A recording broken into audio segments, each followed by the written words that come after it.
¿Por qué preocuparse por la ropa? Miren cómo crecen los lirios del campo.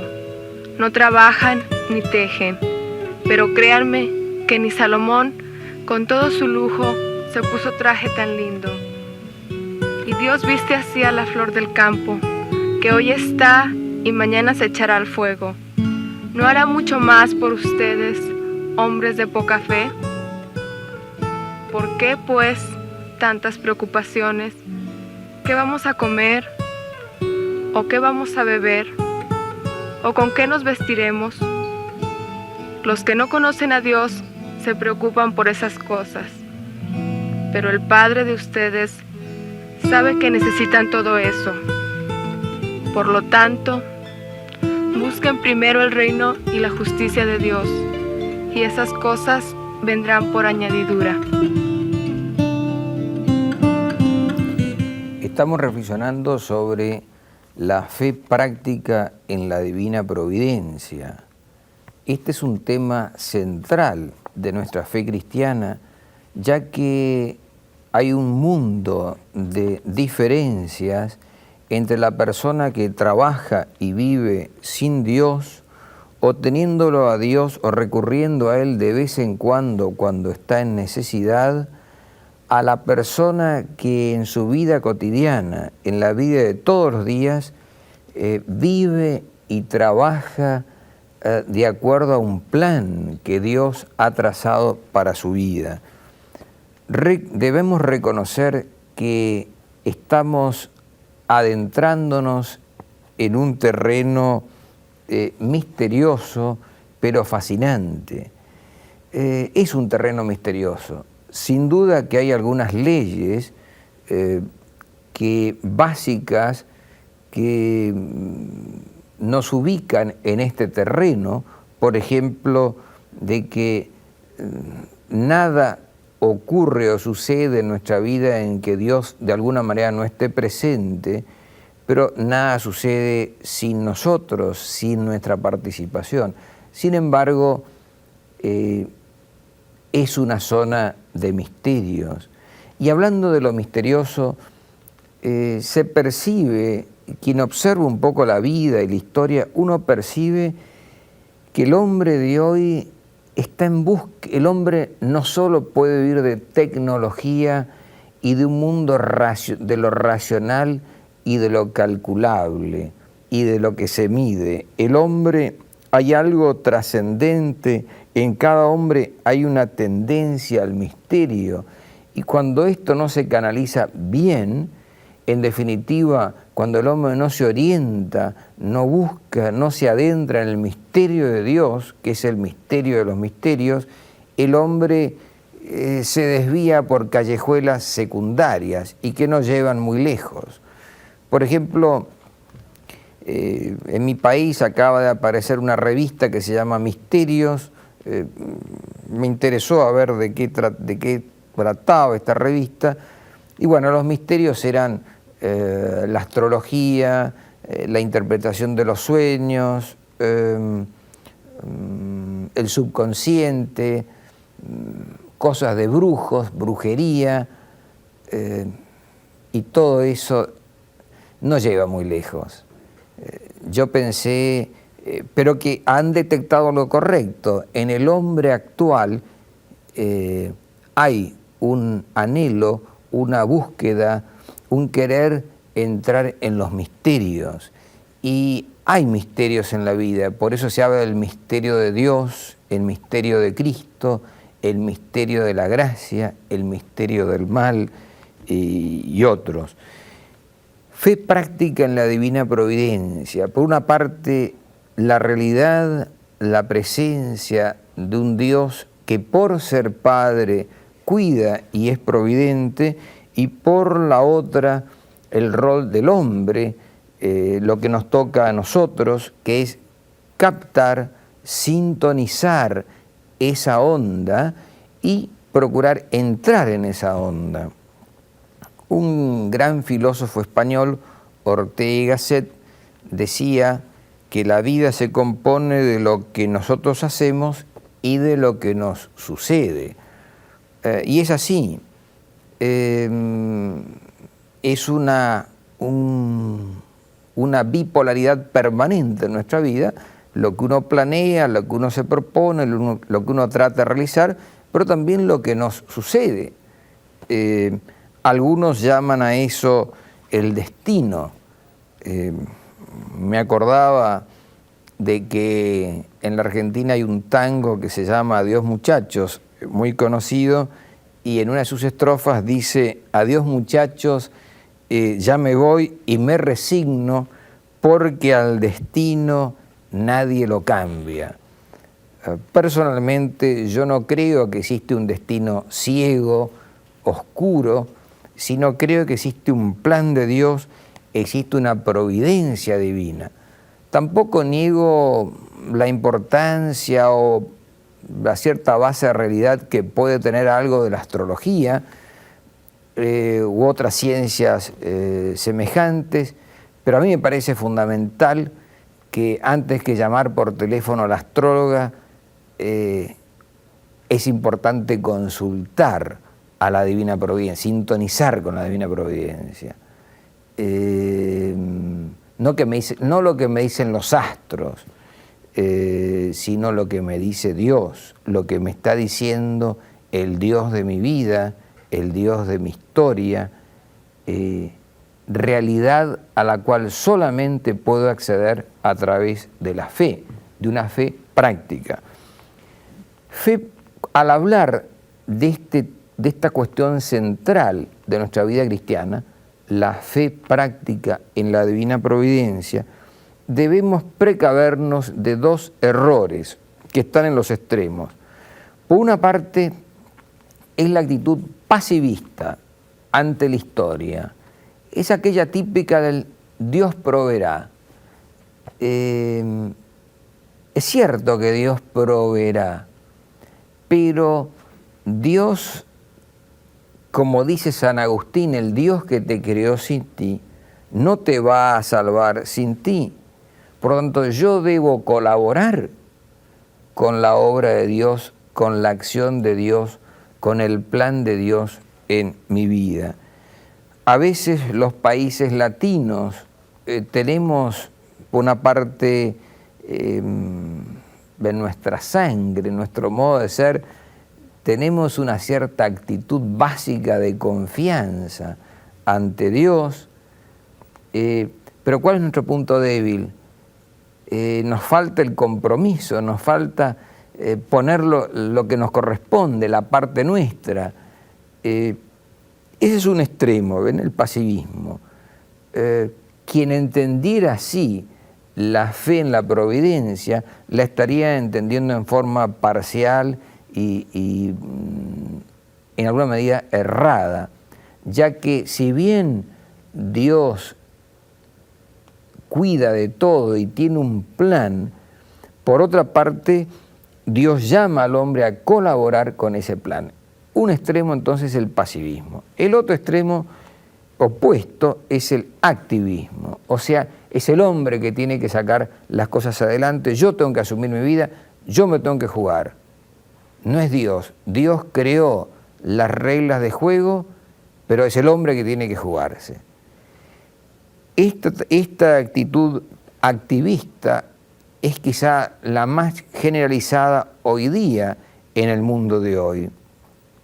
Y de ahí viene el estrés, muchas veces viene el estrés del hombre, de ahí viene el hiperactivismo, de ahí viene el desgaste prematuro, porque creemos que somos nosotros los que hacemos historia. Y sin duda que la hacemos, estamos llamados a hacer historia, pero con Dios. Y por lo tanto, la actitud correcta, la actitud cristiana ante esta realidad misteriosa y fascinante no es ni el pasivismo ni el activismo, sino que es ser en Cristo, con Cristo, co-creadores de historia. Hace poco leí una frase que me tocó, ya que este tema realmente me fascina, el de la fe práctica en la Divina Providencia, y decía así que la historia creo que se referían a la historia en general, la historia grande, pero también vale para la historia chica, la historia de cada uno de nosotros. La historia es el lugar donde se encuentran la libertad del hombre y la providencia de Dios. Y por eso un lugar de continua novedad. Depende todo de nosotros, depende todo de Dios. Es decir, en la práctica, ¿cómo se concretaría esto? ¿Qué actitud deberíamos tener entonces si nuestra vida debe ser una tarea de co-creación de historia con Dios? Una de las expresiones clásicas en esto es la de San Ignacio de Loyola, que dice: trabaja como si todo dependiera de ti y Dios no hiciera nada, y confía en Dios como si Él lo hiciera todo y lo tuyo, tu acción no fuera necesaria. Trabaja y confía. Hoy día tenemos tan errado, el pasivismo es confía, Dios proveerá. El activista trabaja. La síntesis, la verdad es trabaja y confía. O si ustedes quieren, confía y trabaja. Y no es miti-miti, mitad y mitad, no es 50 y 50, no es yo pongo el 50% o yo pongo el 10% y Dios pone el resto. Yo tengo que poner todo lo mío y Dios siempre quiere poner todo lo de Él. O sea, no es mitad y mitad, es 100 y 100, o mejor dicho, es todo y todo. Dios quiere poner todo, pero si yo lo pongo todo, si trato de poner todo lo mío. Por supuesto que todo lo mío no es nada, es un grano de arena frente a una montaña ante lo que Dios pone en mi vida. Pero yo debo tratar de ponerlo todo. Fe práctica en la divina providencia. ¿Cómo podríamos formularlo esto en una ley o en un principio? Quizá de esta manera, podríamos decirlo así: esto funciona en base al siguiente principio: nada sin Dios y nada sin nosotros. Vamos a detenernos primero en el nada sin Dios, en el plan de Él. Partamos de una afirmación de fe. Dios no solamente existe, no solamente es un Dios creador, es un Dios que además es un Dios de la historia. Dios tiene un plan, ha trazado un plan para la historia del mundo y para nuestra historia personal desde toda eternidad. Hay un plan. Yo quisiera leerles y comentarles brevemente un texto clásico donde aparece el plan de Dios y lo encontramos en el capítulo 1 de la carta del apóstol San Pablo a los Efesios. Y dice así el apóstol: bendito sea Dios, el Padre de nuestro Señor Jesucristo, que nos ha bendecido en Cristo con toda clase de bienes espirituales en el cielo, y nos ha elegido en Él antes de la creación del mundo, para que fuéramos santos e irreprochables en su presencia por el amor. Él nos predestinó a ser sus hijos adoptivos por medio de Jesucristo, conforme al beneplácito de su voluntad, para alabanza de la gloria de su gracia que nos dio en su Hijo muy querido. En Él hemos sido redimidos por su sangre y hemos recibido el perdón de los pecados, según la riqueza de su gracia que Dios derramó sobre nosotros, dándonos toda sabiduría y entendimiento. Él nos hizo conocer el misterio de su voluntad conforme al designio misericordioso que estableció de antemano en Cristo, para que se cumpliera en la plenitud de los tiempos, reunir todas las cosas, las del cielo y las de la tierra, bajo un solo jefe, que es Cristo. En Él hemos sido constituidos herederos y destinados de antemano, según el previo designio del que realiza todas las cosas conforme a su voluntad, a ser aquellos que han puesto su esperanza en Cristo para el avance de su gloria. En Él, ustedes los que escucharon la palabra de la verdad, la buena noticia de la salvación y creyeron en ella, también han sido marcados con un sello por el Espíritu Santo prometido. Es decir, aquí el apóstol San Pablo, en forma amplísima, en forma muy profunda, afirma, esboza el plan de Dios, plan que Él traza antes de la creación del mundo, desde toda eternidad. Y nos dice que Dios Padre nos eligió en Cristo, a cada uno de nosotros, antes de la creación del mundo. O sea, somos elegidos, no somos un número más en este mundo, no estamos arrojados a la existencia, hemos sido elegidos por Dios. Dios pensó en ti y en mí desde siempre, y por eso estamos acá, y por eso existimos, y por eso vivimos, y por eso tenemos el don de la vida. Él nos eligió en Cristo antes de la creación del mundo. Dice que nos predestinó a ser sus hijos adoptivos por medio de Jesucristo. O sea, nuestra vocación en lo más profundo no es la orfandad, sino la filialidad. Estamos llamados a ser, hemos sido predestinados en Cristo a ser sus hijos adoptivos. Más, hemos sido redimidos, en Cristo hemos sido redimidos por su sangre y hemos recibido el perdón de los pecados. Cuarto, en Cristo el Padre Dios nos ha hecho conocer el misterio de su voluntad, conforme al designio misericordioso que estableció de antemano en Cristo. Y también en Cristo hemos sido constituidos herederos de la herencia que Dios nos ha prometido, y también por ser herederos hemos sido sellados, marcados por el Espíritu Santo.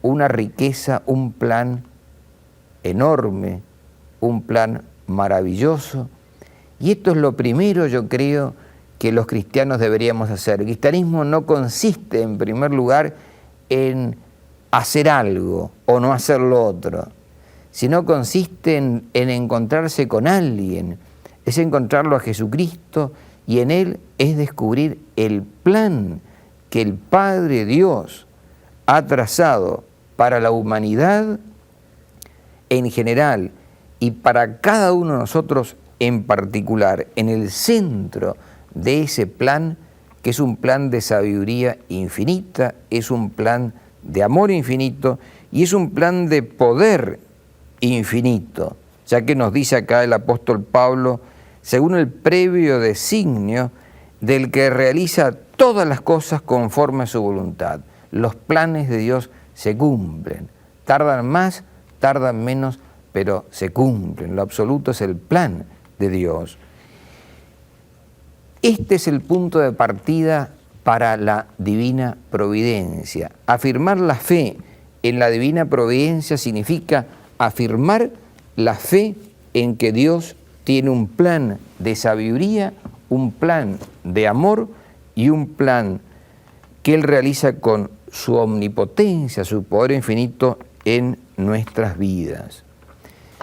Ciertamente, algo en la medida que nos adentramos por la fe en el misterio de Cristo, vamos descubriendo algo más, o vamos descubriendo, o vamos profundizando siempre más en ese plan. Pero gran parte de ese plan queda en el misterio, ya que como dice también la Escritura, como leemos en el salmista, así como se elevan los cielos sobre la tierra, dice Yahvé, así se elevan mis planes de los nuestros.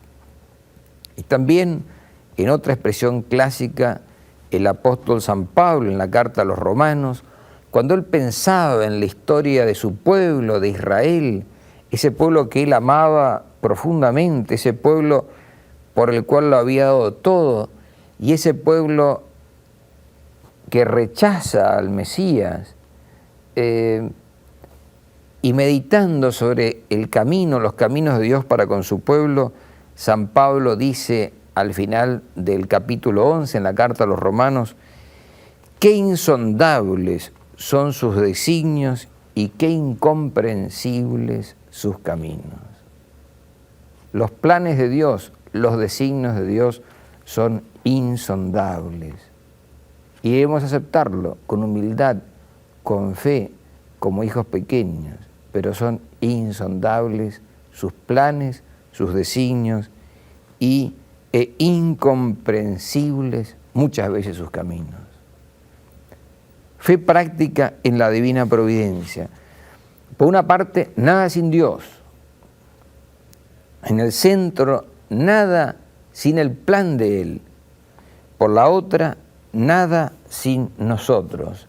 La historia, vista nuestra historia personal y la historia del mundo en general, como me dijo alguien una vez, es una coproducción.